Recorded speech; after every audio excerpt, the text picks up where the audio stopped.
This is Democracy Now!, democracynow.org, the War and Peace Report. I'm Amy Goodman.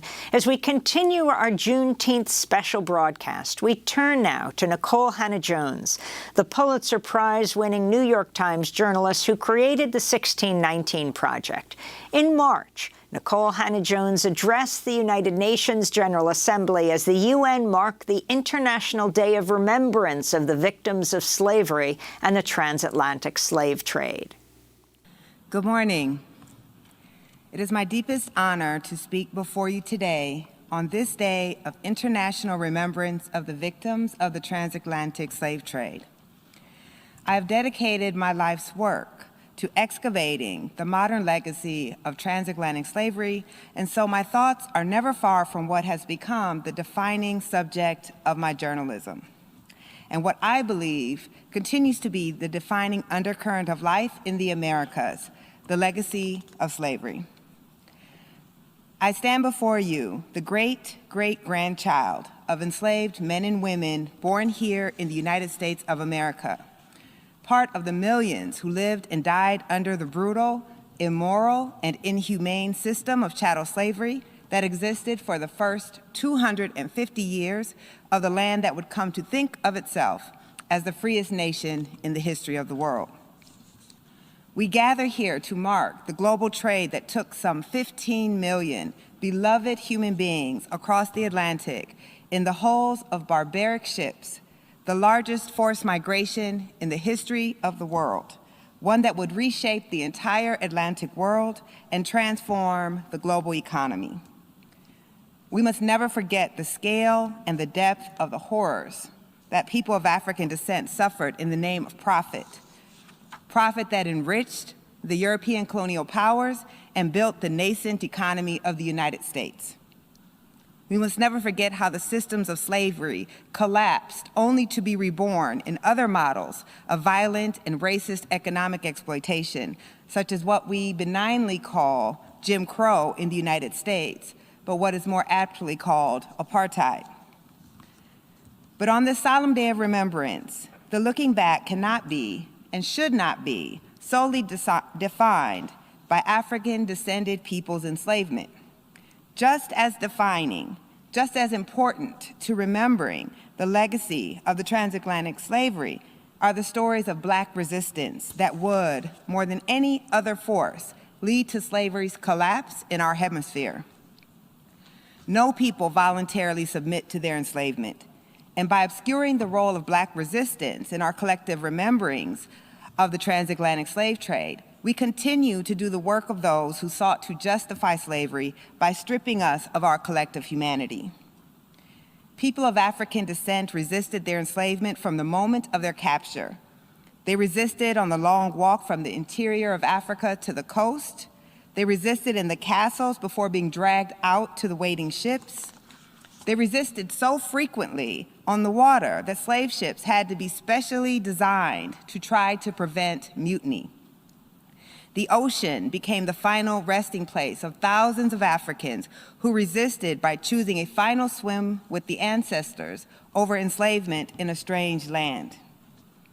As we remember our brutal enslavement by people who believed themselves to be civilized, even as they tortured, abused, and murdered other human beings for profit, for sugar for their tea, for molasses for their rum, for cotton to wear, and for tobacco to smoke, we must remember most the fierce Black radical tradition of resistance that did not begin with anti-colonialism efforts on the continent or with civil rights movements in the United States and other places, but with, as the scholar Cedric Robinson argued, the Chimarrones of Mexico, who ran away to indigenous communities or formed their own fugitive communities known as palenques.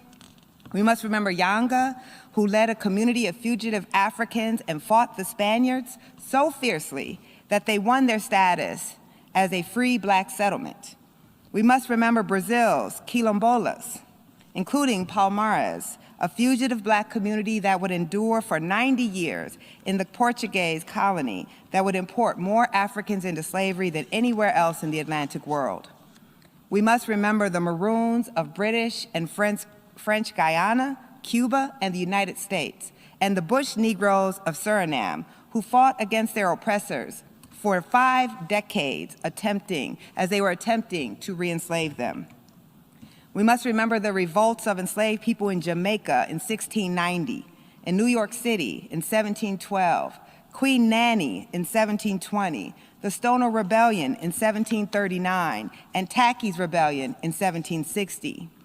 We must remember the successful uprising of enslaved people, the most successful uprising of enslaved people in the history of the world, the Haitian Revolution, where enslaved people rose up and defeated 3 mighty colonial empires, becoming the first nation in the Americas to abolish slavery and establishing the world's first free Black republic, an audacity that the Western world has punished Haiti for ever since.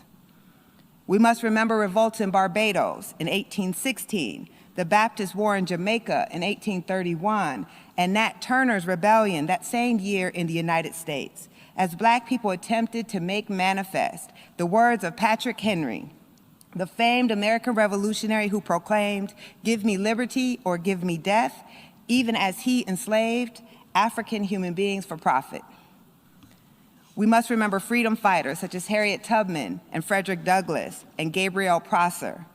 We must remember that it was not merely the Enlightenment ideas, some reckoning amongst white abolitionists, that brought the end to the system that had enriched colonial powers, but that abolition was propelled by constant revolt that forced colonial powers to realize, as scholar Mary Reckford wrote, it would remain more expensive and dangerous to maintain the old system than to abolish it. Black people were actors in their own freedom. Obscuring and marginalizing stories of Black resistance serves to justify the hypocrisy of colonial Europe and the United States by insinuating that had slavery been so bad, surely African peoples would have fought harder against it. These are lies of omission that, in the absence of truth, warp our collective memory. Resistance, therefore, must be central to any remembrances of the transatlantic slave trade and must, therefore, be connected to the ongoing resistance movements in the fight for Black liberation across the globe. I stand here before you today, a recipient of that tradition of resistance. My father was born in a little shack in 1945 on a cotton plantation in Greenwood, Mississippi. He was born into a family of sharecroppers, the violently enforced system of labor exploitation that emerged at the end of slavery. He was born into a strictly apartheid state, one where Black people could not vote, could not use the public library, could not attend schools with white children, and were lynched for things such as starting a union, walking into a room where a white woman was alone, failing to get off of the sidewalk fast enough in deference to a white person, or the greatest crime of all in the American South, having the audacity to be a financially prosperous Black person. In Greenwood in the 1940s, life was so devastating that Black children could be put to the fields as early as the age of 3 to start carrying water to workers. So when my father was 2 years old, my grandmother, Arlena Paul, a Black woman sharecropper, packed a suitcase and loaded her 2 young children on a northbound train and escaped the apartheid of the American South. My grandmother had a 4th grade education, and she would spend the rest of her life as a domestic and a janitor. But that single act of resistance, leaving the racial caste system of the American South with nothing but the determination that her own children would not pick cotton like she had, like her parents had, like her enslaved grandparents before her had, set in motion the events that would lead me to stand before this distinguished body today, addressing this most esteemed convening representing all of the nations of the world. Hers was an act of resistance that mirrored those of millions of enslaved Black people who resisted every day in ways big and small. She, like our ancestors, resisted in order to plant the seed for freedoms and opportunities that she would never see for herself. And it is this history, this understanding, that leads me to argue that the defining story of the African diaspora in the Americas is not slavery, but our resistance to it. of people determined to be free in societies that did not believe they had a right to freedom. We must acknowledge this history as the legacy of slavery can be seen all around us. Today, the descendants of slavery fight to resist their conditions in the societies that once enslaved them. They suffer the highest rates of poverty, the highest rates of incarceration, the highest rates of death, and the highest rates of violence. And the tradition of resistance continues in protests against police violence and inequality from Brazil to Cuba to the United States. But we, the people of the African diaspora, should not have to find ourselves still resisting. It is long past time for the European colonial powers, for the United States of America, to live up to their own professed ideas, to become the great and moral nations that they believe themselves to be. It is not enough to simply regret what was done in the past. They are obligated to repair it. As I stand before representatives of the countries that once enslaved African peoples and the peoples who were once enslaved, as we collectively remember this day, the way for me to honor those who toiled and died and fought is to say this clearly and without flinching. It is time for the nations that engaged in and profited from the Transatlantic Slave Trade to do what is right and what is just. It is time for them to make reparations to the descendants of chattel slavery in the Americas. This is our global truth, the truth we as human beings understand with stark clarity. There can be no atonement if there is no repair. It is time, it is long past time for reparations for the transatlantic slave trade and all the devastation that it has wrought and all the devastation that it continues to reap. I thank you very much for your attention as we all remember this crime against humanity together. Thank you.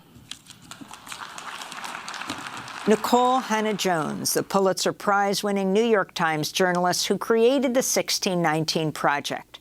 When we come back, we look at how Harvard University has revealed the school's extensive ties to slavery. We'll speak to MIT historian Craig Stephen Wilder, author of Ebony and Ivy, Race, Slavery, and the Troubled History of America's Universities.